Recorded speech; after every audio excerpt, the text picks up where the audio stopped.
한 달여 전 이강인이 파리 생제르맹으로 전격 이적한다는 소식을 들었을 때 대한민국이 들썩였던 이유는, 만장일치 찬성했던 이유는 바로 음바페, 네이마르가 있는 파리 생제르맹이었기 때문이라는 걸 부인하실 분은 없을 겁니다. 그래서 공격 포인트 20개 가능하다면서 설레발도 쳤었죠. 그런데 막상 가보니까 음바페 때문에 지방골이 말이 아닌 겁니다. 그리고 개막 때까지 아무것도 해결되지 않은 채 오히려 청천벽력 같은 네이마르도 계획이 없다는 소식이 나오면서 매우 황당한 상황이었습니다. 이강인 유니폼뿐만 아니라 네이마르형 유니폼까지 살 기세로 이 둘의 케미가 돋보였고, 음바페 없어도 네이마르, 이강인 콤비만으로도 행복한 축구를 볼 수 있을 줄 알았는데 네이마르도 빼버린다고 하니까 어라? 네, 이게 뭐지 싶었죠. 그러면서 파리 생제르맹의 이슈는 매우 조용하면서 이대로 개막전이 열리게 되었습니다. 너무 순식간에 개막전이 찾아온 것 같다 보니까 정신 못 차리고 이강인이 선발 출전한다는 소식 하나에 어리둥절 설레었습니다. 네.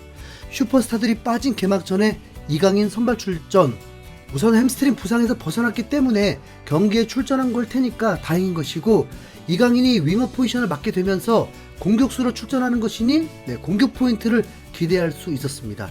호흡을 맞출 나머지 선수는 하무스와 아센시오였습니다. 그리고 중원은 비티냐, 우가르테, 에메리가 맡았고, 포백은 루카 에르난데스, 슈크리니아르, 페레이라, 하키미가 선발로 나섰습니다. 골키퍼는 돈나룸마였습니다. 솔직히 시원한 공격력 한번 보지 못한 소위 B클럽이라고 불리는 팀이었는데 무슨 기대감을 가지면서 경기를 시청하냐고요. 같은 시간 김민재까지 경기하다 보니까 더 정신없었습니다. 이강인이 볼을 잡을 때마다 기대하고 싶지만 상대 로리앙은 완전 내려앉은 수비를 택하면서 좀처럼 파리가 마무리를 지지 못한 채 무득점으로 시간만 흘러갔습니다. 정신을 차려 보니 0대0 무승부. 분명 마요르카보다는 좋은 팀인데 오합지졸 같은 팀이라고 해야 되나? 마요르카는 팀이 허접이어도 대놓고 감독이나 선수들, 팬들까지 모두 이강인 바라기 모두여서 그래도 이강인 주연 경기라 시청이 됐는데, 아니 이건 뭐죠? 마동석이 범죄도시 찍으면서 1000만 관객 동원을 하는데 마블 시리즈에 출연하고 250만 관객 동원한 느낌. 이강인 파리 생제르맹 이적 잘한 거 맞죠? 첫 단추가 이상하게 깨진 상황입니다. 우선 덴벨레가 오긴 온다는데 그럼 나아지는 건가요? 파리 생제르맹의 골키퍼와 수비 라인은 그래도 B클럽다운 수준급 선수들입니다. 그런데 이선은 비티냐, 우가르테, 에메리, 미드필더 약하면서 강한 팀 봤나요? 음바페가 파리 생제르맹이 답이 없다 생각한 이유가 어쩌면 이 미드필더의 문제였을 것입니다. 어느 B클럽의 미드필더 라인업을 봐도 솔직히 토트넘 미드필더 라인업보다 도찐 개찐입니다. 토트넘이 더 낫다고 전 생각합니다. 우가르테는 이 경기 7.8점으로 가장 좋은 평점이었지만 로리앙이 대놓고 내려앉았기 때문에 그다지 활약할 일이 없었습니다. 비티냐, 에메리 이 점이 가장 불안한 상황입니다. 3미들의 평균 나이가 21살입니다. 이거 U20 월드컵 아니잖아요. 에메리는 18살 유망주. 잠재력이 뛰어나다는 평가는 충분히 이해가 가는데 어쨌든 경험 부족이잖아요. B클럽이라면 챔피언스리그 우승에 목말라 있는 팀인데 경험을 중시하는 팀이 아니라 증명을 해야 하는 팀이잖아요. 컨디션 100%였던 전북 현대를 상대로도 파리 생제르맹이 압도했던 이유는 단 하나, 네이마르의 활약 때문이었습니다. 어린 선수들이 포텐이 서실 수 있게 도울 슈퍼스타는 꼭 필요하잖아요. 우선 파리 생제르맹은 매우 불안한 팀이 되었습니다. 덴벨레가 와도 12명이 뛰는 게 아니라 결국 한 명은 벤치로 가는 거기 때문에 무서운 공격적인 팀이 될지는 미지수입니다. 당연히 훈련을 통해서 호흡을 맞춰야 하기 때문에 시간도 필요합니다. 하필 개막전은 젊은 선수들이 패기를 앞세워서 상대를 제압해보려 했지만 수비벽이 견고해서 뚫어내질 못했습니다. 이강인은 이 경기에서 아쉬운 무승부 속에서도 빛난 선수로 MOM에 선정되었습니다. 프랑스 매체 풋메르카토는 이강인에게 두 번째로 높은 평점을 주었고, 한국의 보석이 자신의 장점을 발휘했다. 활발했던 이강인의 움직임은 그를 PSG가 치른 개막전에 기폭제로 만들었다. 안타깝게도 PSG에는 이강인의 크로스를 받을 선수가 없었고 시간이 지날수록 이강인의 존재감도 사라졌다. 그러나 이강인의 드리블 능력은 앞으로도 더 많이 활용할 만한 가치가 있음을 증명했다면서 극찬했습니다. 품목은 평점 7.1을 주었고 소파스코어는 7.3점을 주었습니다. 패스는 88%, 드리블 3번 시도해서 2번 성공을 했습니다. 그리고 이 경기에서 가장 돋보인 것은 파리 생제르맹 전담 키커였다는 것입니다. 네.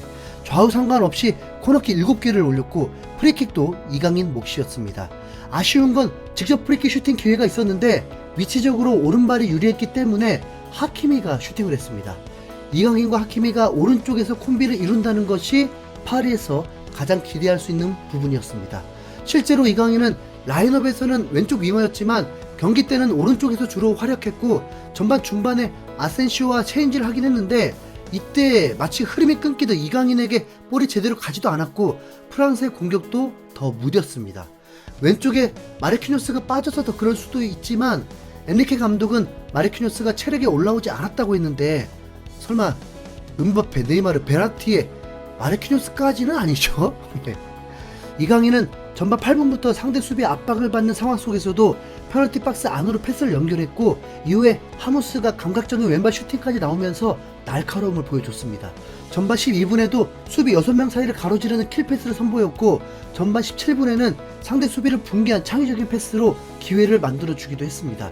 전반 36분에는 날카로운 왼발 크로스를 올렸지만 받아주는 선수가 없었습니다. 이강인은 후반이 되어서는 시작하자마자 박스 안까지 들어가서 슈팅을 날리기도 했습니다. 이번 같은 상대가 내려앉은 경기에서는 결국 세트피스에서 득점이 나와야 경기가 풀리는 건데 그러려면 아직 많은 훈련이 필요할 것으로 보입니다. 개인적으로는 이 미드필더 조합을 믿을 수 없습니다. 엔리케 감독이 바르셀로나 우승을 시켰을 때 미드필더는 지금과 차원이 달랐어요. 지구인들이 아니었습니다. 엔리케 감독이 대놓고 공격 축구하는 감독이라 했지만 중원에서 기회를 만들 줄 모르는데 무슨 공격 축구가 되겠습니까? 자칫 안 먹고 싶은 고구마 또 먹어야 할 수도 있습니다. 분명한 건 미드필더가 강하지 않고는 강팀이 될 수 없다는 거. 덴벨레가 얼마나 힘을 불어넣어 줄지 모르지만 그럴 거면 비티냐 에메리 자리에 이강인이 있는 게 더 나을지도 모르겠습니다. 이강인은 이날 경기 82분으로 거의 풀타임을 뛴 거나 마찬가지인데 어떤 불편함도 없었기 때문에 다음 경기는 햄스트링 의식할 필요 없이 100% 컨디션으로 활약할 수 있을 것으로 보입니다. 파리 생제르맹의 다음 2라운드 시험 경기는 툴루즈라는 팀입니다. 솔직히 처음 들어보는 팀인데 지난 시즌 13위를 했던 팀입니다. 어차피 파리 생제르맹과 상대 전적은 의미도 없잖아요. 토트넘처럼 완전 바뀌어진 팀인데 이미 이강인이 현지에서도 합격점으로 기대를 모으고 있는 만큼 성적도 끌어올려주길 기대해 보겠습니다. 이상 흰수염고래였습니다. 감사합니다.